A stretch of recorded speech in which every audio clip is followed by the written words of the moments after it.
The stagecoach rattled to a stop in front of the dusty town of Silver Creek, Montana Territory, and Eleanor Hayes stepped down onto the wooden platform with trembling legs. One hand pressed protectively against her swollen belly, while the other clutched a worn carpetbag that held everything she owned in this world. It was July 1882, and the summer sun beat down mercilessly on the ramshackle buildings lining the main street, their weathered facades telling stories of countless harsh winters and scorching summers. Eleanor's dark hair hung in damp tendrils around her face, her traveling dress stained with dust from 3 days of bone-rattling travel across the Montana plains. She was 6 months along with twins, according to the doctor back in St. Louis, who had examined her before she left, and the weight of them pressed heavily against her spine as she stood there trying to catch her breath. The town stretched out before her like a cruel joke. She had come here following a letter from her cousin Martha, who had promised her a place to stay and work at the boarding house she managed. But Martha's letter was 3 months old now, and Eleanor had no way of knowing if the offer still stood or if Martha even remembered extending it. The telegram Eleanor had sent from Billings had gone unanswered, but she had nowhere else to go. Her parents were dead. Her husband had abandoned her the moment he learned she was pregnant, taking every cent they had saved and leaving her with nothing but debts and shame. The twins shifted inside her, and she pressed her hand more firmly against them, whispering a silent promise that she would find a way to care for them no matter what it took. A tall figure separated itself from the shadows of the general store's porch, and Eleanor found herself looking up into the bluest eyes she had ever seen. The man was perhaps 25 years old, with sun-bronzed skin and dark hair that curled slightly at the nape of his neck beneath a dusty black hat. He wore the typical garb of a working cowboy: worn denim pants, a faded blue shirt with the sleeves rolled up to reveal strong forearms, and a red bandana tied loosely around his throat. A gun belt sat low on his hips, the holster well-worn but the weapon clean and cared for. What struck Eleanor most, though, was not his rugged handsomeness but the kindness in his expression as he took in her obvious exhaustion and pregnancy. "You look like you could use some help, ma'am," he said, his voice a low drawl that carried the hint of Texas in its vowels. "My name is Jacob Cole. Most folks around here just call me Jake." Eleanor straightened her spine, trying to summon some dignity despite her bedraggled appearance. "Eleanor Hayes, I am looking for Martha Thornton. She manages a boarding house here, or at least she did 3 months ago." Something flickered across Jake's face, and Eleanor's heart sank before he even spoke. "I am real sorry to tell you this, Mrs. Hayes, but Martha Thornton passed away about 6 weeks back. Pneumonia took her quick. There was nothing Doc Patterson could do." The world seemed to tilt sideways, and Eleanor felt her knees buckle. Jake moved faster than she would have thought possible, his strong arms catching her before she hit the ground. He lifted her as though she weighed nothing at all, cradling her against his chest as he carried her toward a nearby bench in the shade. The twins kicked furiously at the sudden movement, and Eleanor gasped, one hand flying to her stomach. "Easy now," Jake murmured, setting her down gently on the bench and crouching before her, his face creased with concern. "When did you last eat something?" Eleanor tried to remember. There had been hardtack and jerky at the last stage stop, but her stomach had rebelled at the greasy food. Before that, a thin soup at a way station. "Yesterday morning, I think." "Maybe the morning before, I cannot quite remember." Jake's jaw tightened and he stood abruptly. "You stay right here, do not move, I will be back in 2 minutes." He strode across the street to what appeared to be a restaurant, his long legs eating up the distance. Eleanor watched him go, her mind spinning with desperation. Martha was dead. Her one refuge in this world had vanished like morning mist, and she was alone in a strange town with no money, no prospects, and 2 babies growing inside her who would need everything she could not provide. True to his word, Jake returned within minutes carrying a plate piled high with fried chicken, potatoes, and biscuits, along with a large glass of milk. He pressed them into her hands. "Eat. We can talk about everything else after you have gotten some food in you." Pride warred with hunger, and hunger won. Eleanor ate with as much decorum as she could muster while being ravenous, aware of Jake standing nearby but pretending to study the street to give her some privacy. The food was simple but delicious, and she felt strength returning to her limbs with each bite. When she had finished everything on the plate and drained the glass of milk, she looked up to find Jake watching her with an expression she could not quite read. "Thank you," she said quietly. "I will repay you as soon as I am able." Jake shook his head and settled himself on the bench beside her, leaving a respectful distance between them. "No need for that. Now tell me straight. You got anywhere to go, any family waiting for you?" Eleanor looked down at her hands, noting how thin they had become, the wedding ring she still wore out of habit rather than sentiment loose on her finger. "No, Martha was my only living relative. My husband left when he found out about the babies." She forced herself to meet Jake's eyes, refusing to look away in shame. "I know what you must think of me, arriving here alone and pregnant, but I am not looking for charity. I can work. I am strong and healthy, and I can cook and clean and sew. I just need a chance." "I think," Jake said slowly, "that you are about the bravest woman I have ever met, coming all this way alone in your condition. I think your husband was a fool and a coward for leaving you. And I think you are going to need help whether you want to admit it or not." The kindness in his words made tears prick at Eleanor's eyes, and she blinked them back furiously. "I cannot afford charity, Mr. Cole. I have no way to repay kindness."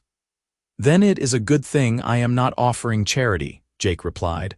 "I am offering a job and a place to stay. I run a horse ranch about 5 miles outside of town. My mother lived with me until she passed last winter, and the house is too big for just me now. The place could use a woman's touch. Someone to cook and keep the house and help with the books, since I am terrible with figures. In return, you would have a roof over your head, food, and a wage. Not much, but enough to save some for when those babies come." Eleanor stared at him, searching his face for any sign of ulterior motive, but she saw only honest concern and something else, something that looked almost like hope. "Why would you do this for a stranger?" Jake was quiet for a long moment, his gaze drifting to the mountains visible in the distance. "My mother was alone once, pregnant with me and nowhere to go. A stranger gave her a chance, and it changed both our lives. She raised me to believe that when you see someone in need and you have the means to help, you do not turn away. Besides," he added with a small smile, "I really am terrible with bookkeeping, and my cooking would make a billy goat cry." Despite everything, Eleanor felt a laugh bubble up in her throat. It came out half sob, half giggle, and once she started, she could not seem to stop. Jake waited patiently while she composed herself, handing her a clean handkerchief from his pocket. When she finally looked up at him again, she saw understanding in his eyes that made her chest ache. "I accept," she said firmly, "but I want it understood that this is a business arrangement. I will earn my keep, Mr. Cole. I will not be a burden. I would not expect anything less, Mrs. Hayes, and please call me Jake. If we are going to be sharing a house, we might as well dispense with formalities." He stood and offered her his arm. "My wagon is just down the street. Let me collect your things, and we can head out to the ranch before the afternoon heat gets any worse." As they walked together down the main street of Silver Creek, Eleanor became aware of curious eyes watching them from doorways and windows. She lifted her chin, refusing to cower under the scrutiny. She had done nothing wrong, and she would not act as though she had. Jake seemed oblivious to the stares, or perhaps he simply did not care. He loaded her single carpetbag into the back of a sturdy, wagon hitched to two strong horses, then helped her up onto the seat with a gentleness that spoke of practice caring for someone fragile. Eleanor thought of his mother and felt a pang of sadness for the woman she would never meet, who had clearly raised a good man. The ride out to Jake's ranch took them through rolling grassland dotted with wildflowers and grazing cattle. The afternoon sun painted everything in shades of gold and amber, and despite her exhaustion and uncertainty, Eleanor felt something loosen in her chest. The vastness of the Montana Territory was nothing like the crowded streets of St. Louis, where every neighbor knew your business and gossiped about your failures. Here, under the endless sky, it felt possible to start over, to become someone new. Jake kept up a steady stream of conversation during the drive, pointing out landmarks and telling her about the ranch. He had inherited it from the man who had helped his mother, a childless rancher named Samuel Cole who had given Jake his name and raised him as his own son. The ranch ran about 200 head of cattle and specialized in breeding horses, particularly sturdy cow ponies that could handle the rough Montana terrain. Jake employed 3 ranch hands who lived in the bunkhouse and took meals there, so Eleanor would not have to worry about cooking for a crowd unless Jake specifically requested it. "The house is nothing fancy," Jake warned as they crested a rise and the ranch buildings came into view below. "But it is solid and weathertight. My mother kept a garden, though it has gotten a bit wild since she passed. If you have a mind to tend it, you are welcome to whatever you can grow."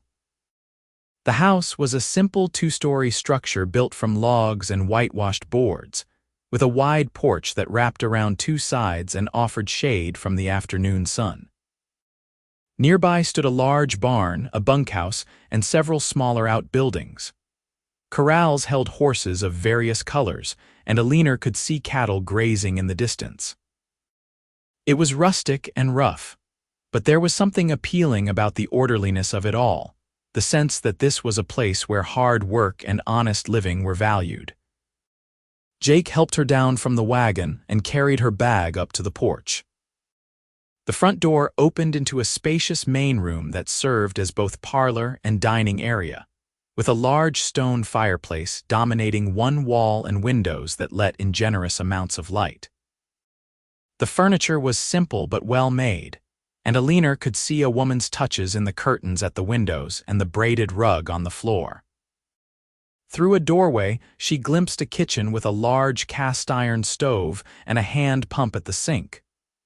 "The downstairs bedroom was my mother's," Jake said, gesturing to a door off the main room. "I moved upstairs after she passed because I could not stand to be in there anymore, but I have cleaned it out for you. Fresh linens on the bed and everything. There is a washroom just beyond the kitchen with a tub. I can heat water for you if you want to clean up before supper." Eleanor turned to face him, overwhelmed by his kindness and the sudden reality of her situation. "Jake, I do not know how to thank you. You have saved my life today, truly." He looked uncomfortable with her gratitude, shifting his weight from foot to foot. "You have not seen my bookkeeping yet. You might regret accepting this position once you do. Now, why do not you rest for a bit while I take care of the horses and get that water heating? We can have a proper supper later and discuss the details of your employment." After he left, Eleanor explored her new quarters. The bedroom was larger than she had expected, with a comfortable-looking bed covered in a wedding ring quilt, a wardrobe, a dresser with a mirror, and a rocking chair by the window that looked out over the garden Jake had mentioned. Someone, presumably Jake, had placed fresh wildflowers in a jar on the dresser. The sight of them made Eleanor's throat tight with emotion. She sank down onto the bed, feeling the tears she had been holding back all day finally spill over. She cried for Martha, whom she would never see again. She cried for the life she had lost in St. Louis and the husband who had betrayed her. She cried for her babies, who deserved better than an uncertain future. And finally, She cried with relief that someone had shown her kindness when she needed it most. By the time Jake knocked on her door to tell her the bath water was ready, Eleanor had composed herself. She soaked in the hot water until her skin pruned, washing away days of travel grime and feeling almost human again. She had only 2 dresses in her carpetbag. Both let out as much as possible to accommodate her growing belly, and she chose the better of the 2 to wear for supper. When she emerged from the bedroom, she found Jake in the kitchen pulling a roasted chicken from the oven with all the confidence of a man who had just claimed he could not cook. "I thought you said your cooking would make a billy goat cry," Eleanor said, unable to hide her amusement. Jake had the grace to look sheepish. "I might have exaggerated slightly. I can manage basic things without poisoning anyone. But I have been living on the same 5 meals for months now, and I am powerfully sick of all of them. You should see what I do to biscuits. They come out hard enough to use as ammunition." They sat down to eat at the large wooden table, and Eleanor found herself relaxing in Jake's company. He was easy to talk to, with a dry sense of humor that caught her by surprise and made her laugh. He asked about her life in St. Louis, and she found herself telling him more than she had intended about her childhood, her parents' deaths from yellow fever, her hasty marriage to a man who had seemed solid and dependable, but turned out to be neither. Jake listened without judgment, his blue eyes attentive and kind. In turn, he told her about growing up on the ranch, learning everything from Samuel Cole while his mother kept house and made sure he got some schooling. He had been 16 when Samuel died, leaving him the ranch and a letter explaining that love made a family, not blood. His mother had lived another 9 years, long enough to see Jake turn the ranch into a thriving operation. Her death the previous December had hit him hard, and Eleanor could hear the grief still fresh in his voice when he spoke of her. "She would have liked you," Jake said quietly as they cleared the dishes together. "She always said the measure of a person was not where they started but where they were determined to go." "You have come a long way on courage alone, Eleanor. That takes strength." Eleanor felt heat rise in her cheeks at the compliment. "You barely know me. I could be a terrible person." "Could be," Jake agreed with a slight smile. "But I do not think so. I have always been a good judge of character. It is a necessary skill when you are buying horses." "Are you comparing me to a horse, Jake Cole?" Eleanor asked, but she was smiling. "Only in the most complimentary way possible," he assured her, his eyes crinkling at the corners. "You both have spirit and determination, and neither of you gives up easy." Over the following weeks, Eleanor settled into life at the ranch with a sense of purpose she had not felt in months. She woke early each morning to make breakfast for Jake before he headed out for the day's work, then spent her time cleaning the house, tending the garden, and beginning the daunting task of organizing Jake's financial records. He had not been exaggerating about his bookkeeping. His ledgers were a chaos of scratched-out figures and missing entries that made her head ache. But Eleanor had always had a head for numbers, and she threw herself into the work with determination. The twins grew steadily, making their presence known with increasingly vigorous kicks and rolls. Eleanor found herself talking to them as she worked, telling them about their new home and the kind man who had given them shelter. She had stopped wearing her wedding ring after the first week, unable to bear the weight of the lie it represented. Jake had noticed but said nothing, just as he said nothing about the nightmares that sometimes woke her crying in the night or the way she flinched when he moved too quickly. Jake, for his part, was unfailingly patient and respectful. He never entered her room without knocking, always asked before touching her even to help her over rough ground, and made sure she knew she could change her mind about the arrangement at any time. But more than that, he talked to her like an equal, asking her opinion on ranch matters and actually listening to her suggestions. When she pointed out that he was paying too much for feed from the supplier in town and could get a better rate from a distributor in Helena, He implemented her idea immediately and saved enough money to buy 2 new brood mares. "You are worth 10 times what I am paying you," he told her one evening as they sat on the porch watching the sunset paint the sky in shades of pink and orange. "I have been running this ranch half-blind, apparently." "You have been running it alone," Eleanor corrected gently. "There is a difference. No one can do everything by themselves." Jake looked at her for a long moment, something unreadable in his expression. "No, I suppose they cannot. I am glad you are here, Eleanor. Not just for the bookkeeping and the cooking, though those are both appreciated. I am glad for the company. The house feels like a home again." Eleanor's heart did a strange flutter in her chest, and she pressed her hand against her belly as if the twins were responsible for the sensation. "I am glad to be here too. You have given me something I thought I had lost forever: hope." As summer turned to autumn, and the leaves on the cottonwoods along the creek turned gold, Eleanor realized with a start that she was happy. It was a cautious, fragile happiness, always shadowed by awareness of her precarious situation and the uncertainty of what would happen after the twins were born. But it was real nonetheless. She had begun to care deeply for the ranch and its daily rhythms, finding satisfaction in keeping the house and pleasure in watching Jake work with his horses. He had a gift with the animals, a patience and gentleness that never failed to move her. She had also begun to care deeply for Jake himself, though she tried to deny it. She noticed things about him: the way his hair curled when he came in sweaty from work, the small scar above his left eyebrow that he had gotten breaking a particularly stubborn horse, the way his whole face transformed when he smiled. She found herself watching for him to come in for lunch, listening for his step on the porch, treasuring the evenings when they sat together talking long after the dishes were done.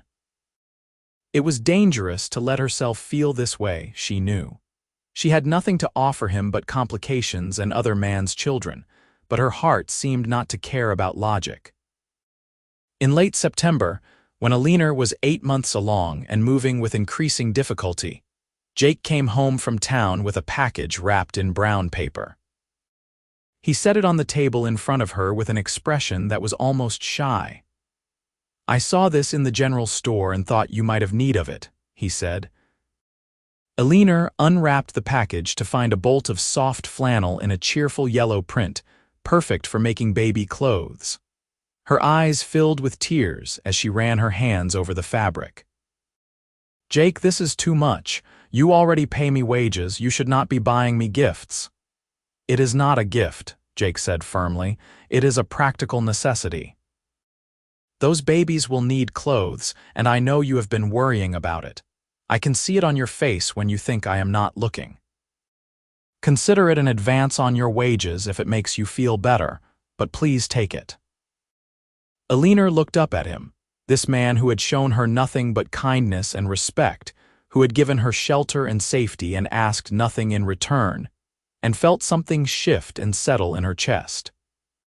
"Why are you so good to me?" she whispered. Jake crouched down beside her chair so they were eye level, his blue eyes serious. "Because you deserve goodness, Eleanor. Because I cannot stand the thought of you facing what is coming alone, and because—" he paused, seeming to struggle with his words. "Because somewhere along the way, having you here stopped being about helping someone in need, and started being about not wanting to imagine this place without you in it." Eleanor's breath caught in her throat. "Jake, I am pregnant with another man's children. I have nothing to offer you but trouble and complications. You could have any woman in Silver Creek." "I do not want any woman in Silver Creek," Jake said quietly. "I want you. I want your sharp mind that catches all my mistakes and your laugh that makes the whole house feel warmer. I want your stubborn independence and the way you sing to those babies when you think no one is listening. I know the timing is terrible, and I know you have got more than enough to deal with right now. I am not asking for anything from you, Eleanor.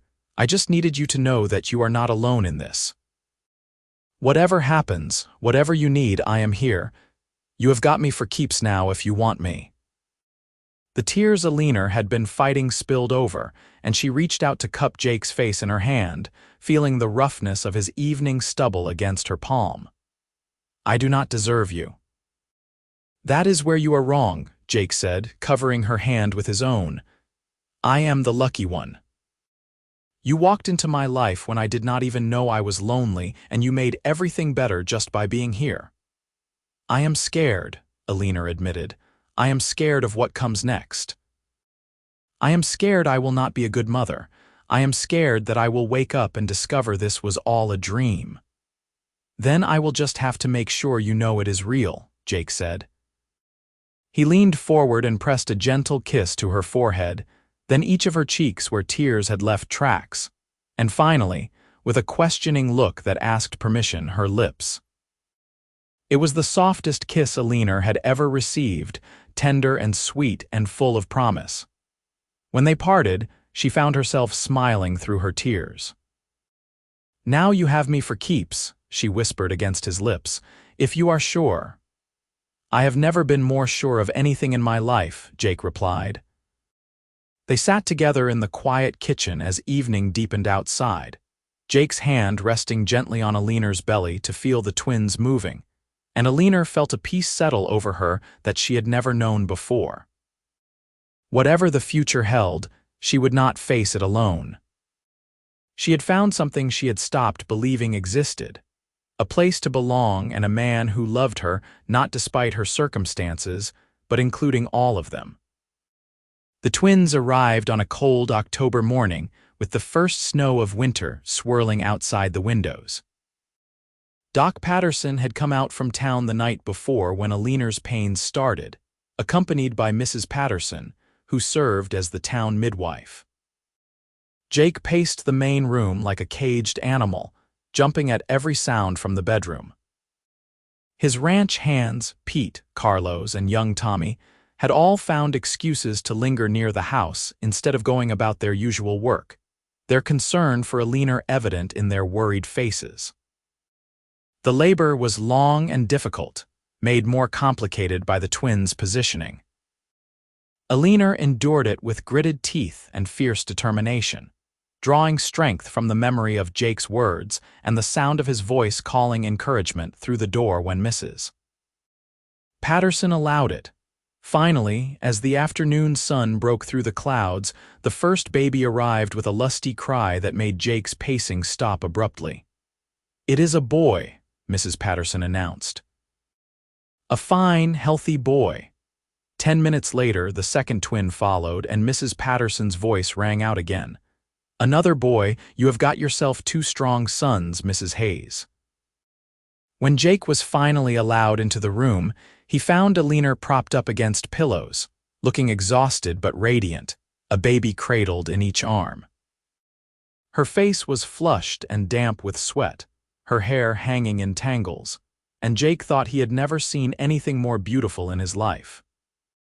He approached the bed slowly, as if afraid he might be intruding, but Eleanor smiled at him with such warmth that his hesitation melted away.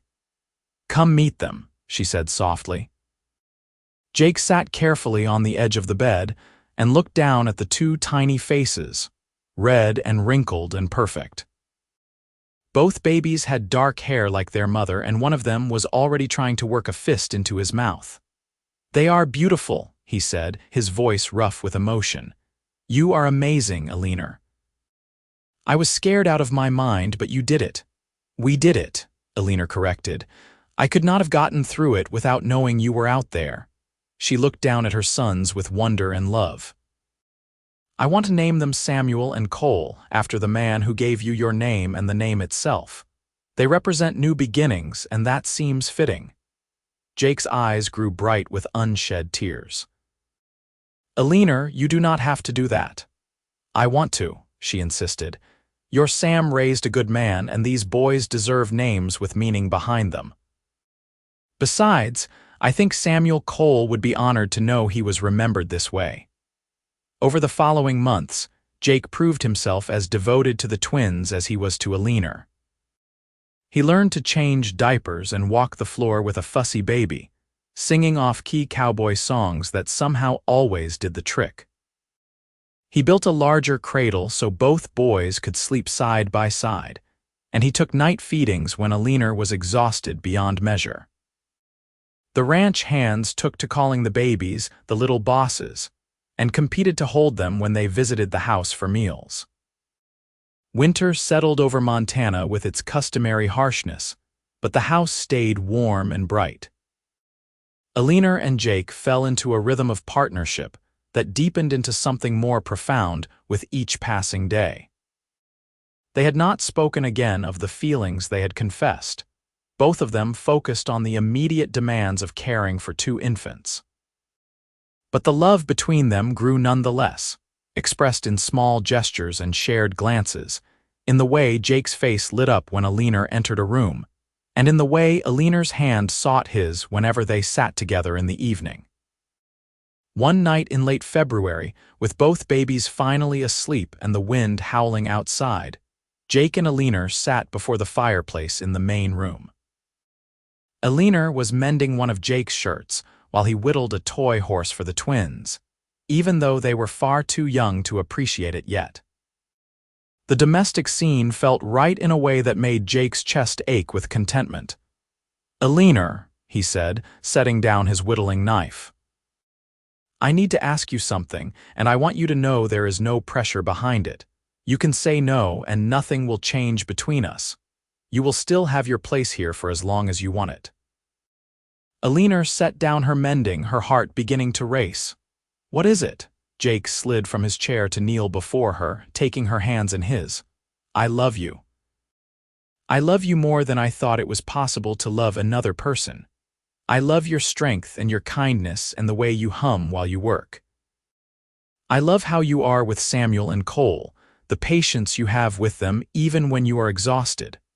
I love everything about you, and I cannot imagine spending the rest of my life without you in it." He paused, taking a deep breath. "I want to marry you, Eleanor. I want to adopt the boys and give them my name legally. I want us to be a real family, not just people sharing a house." "Will you marry me?" Eleanor felt tears sliding down her cheeks, but for once they were tears of pure joy. "Yes," she said, her voice breaking on the word. "Yes, Jake, I will marry you. I love you too.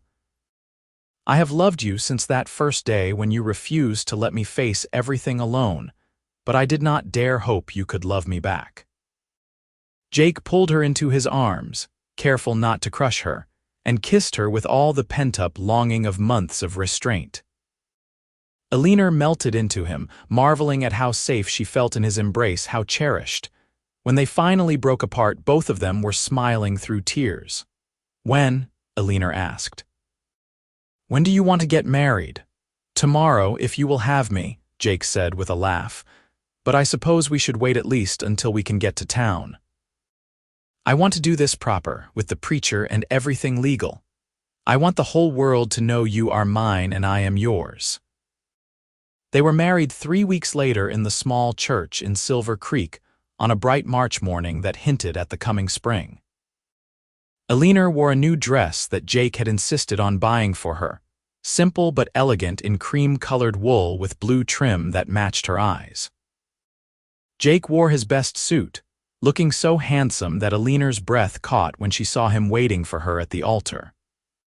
Samuel and Cole, now 4 months old and growing like weeds, attended the ceremony in the arms of Mrs. Patterson and the general store owner's wife, occasionally making baby noises that caused ripples of laughter through the congregation. The whole town seemed to have turned out for the wedding, curious about the mysterious woman who had captured Jake Cole's heart. Eleanor held her head high, refusing to feel shame about her past or the circumstances that had brought her to Montana. She and Jake had done nothing wrong, and she would not pretend otherwise. As they exchanged vows, promising to love and honor each other until death parted them, Eleanor felt a sense of rightness settle over her. This was where she was meant to be, with this man, building this life. The reception was held at the ranch, with tables set up in the barn and enough food to feed twice the number of guests. Pete, Carlos, and Tommy had decorated the barn with lanterns and late winter greenery, and someone had brought a fiddle. Jake and Eleanor shared the first dance, swaying together while their friends and neighbors clapped and cheered. Eleanor had never felt so happy, so loved, so completely at peace. "Thank you," she whispered to Jake as they danced. "Thank you for seeing me when I was invisible, for helping me when I had nowhere to turn. Thank you for loving me and my boys." "Our boys," Jake corrected gently. "They are ours now, Eleanor, just like you are mine and I am yours." He pulled back to look at her, his blue eyes serious. "I am the one who should be thanking you. You brought life back into this house. You gave me a reason to come home every night. You made me remember what it felt like to love someone and be loved in return." As seasons passed and years unfolded, the Cole family flourished. Jake legally adopted Samuel and Cole when they were a year old, and the boys grew up knowing him as their father in every way that mattered. They had his mannerisms and his way with horses, though they had their mother's dark hair and quick mind for figures. When they were 3 years old, Eleanor discovered she was pregnant again. This time, Jake was with her through every moment of the pregnancy, his protectiveness sometimes bordering on comical as he tried to prevent her from doing any work at all.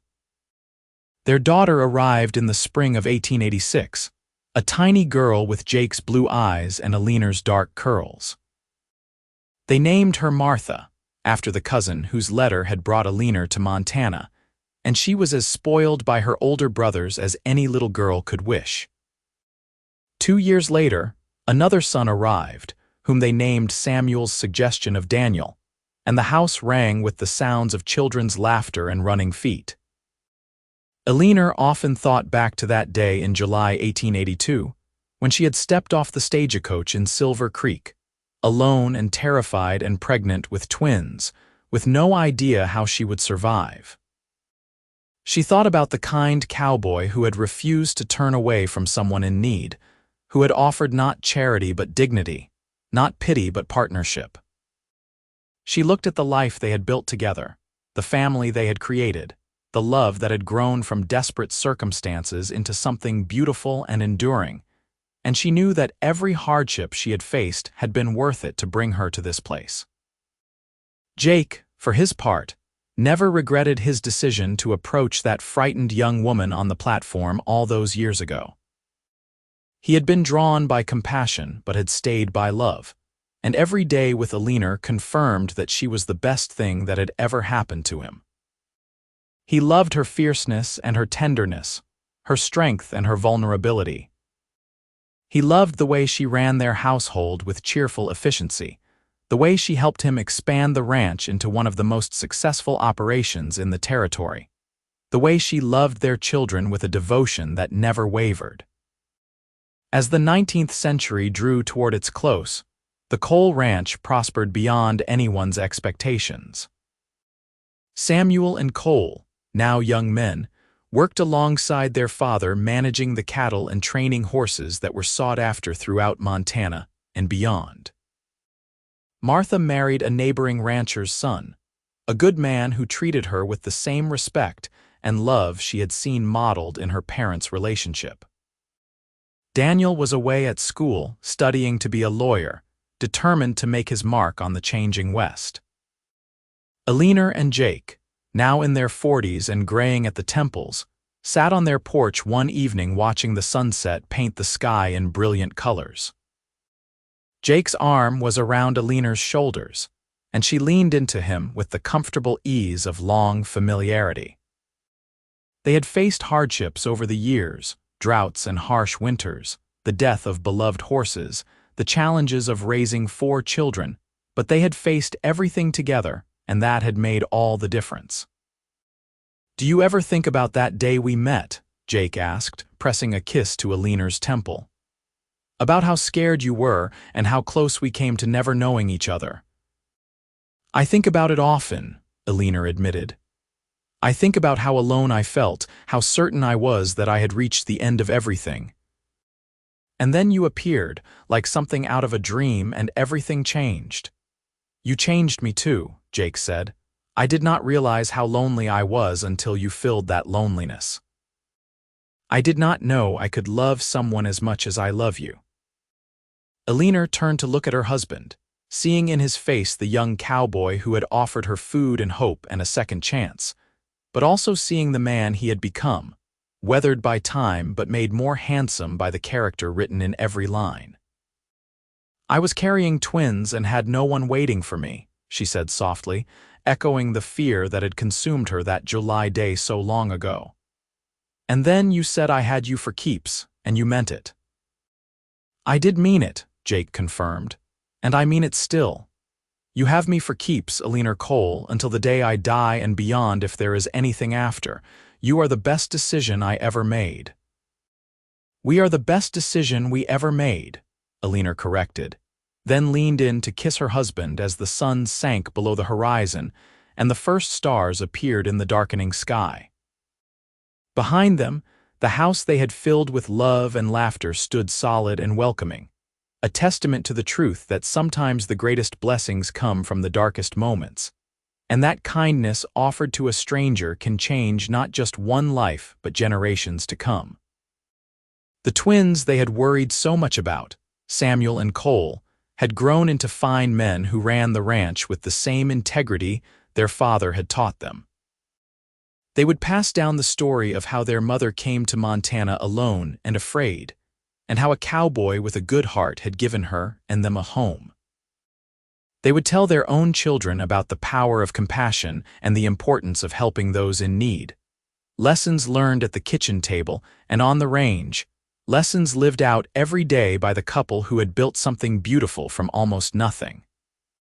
And when Jake and Eleanor were very old, sitting on that same porch in the early years of the new century, surrounded by children and grandchildren who called them blessed, they would hold hands and remember that summer day in 1882, when their lives had intersected by providence or luck or fate. They would remember the fear and the hope, the uncertainty and the courage, and most of all, they would remember the moment when a desperate woman and a kind cowboy decided to trust each other and see where that trust might lead. It had led here, to this life, this love, this legacy that would endure long after they were gone.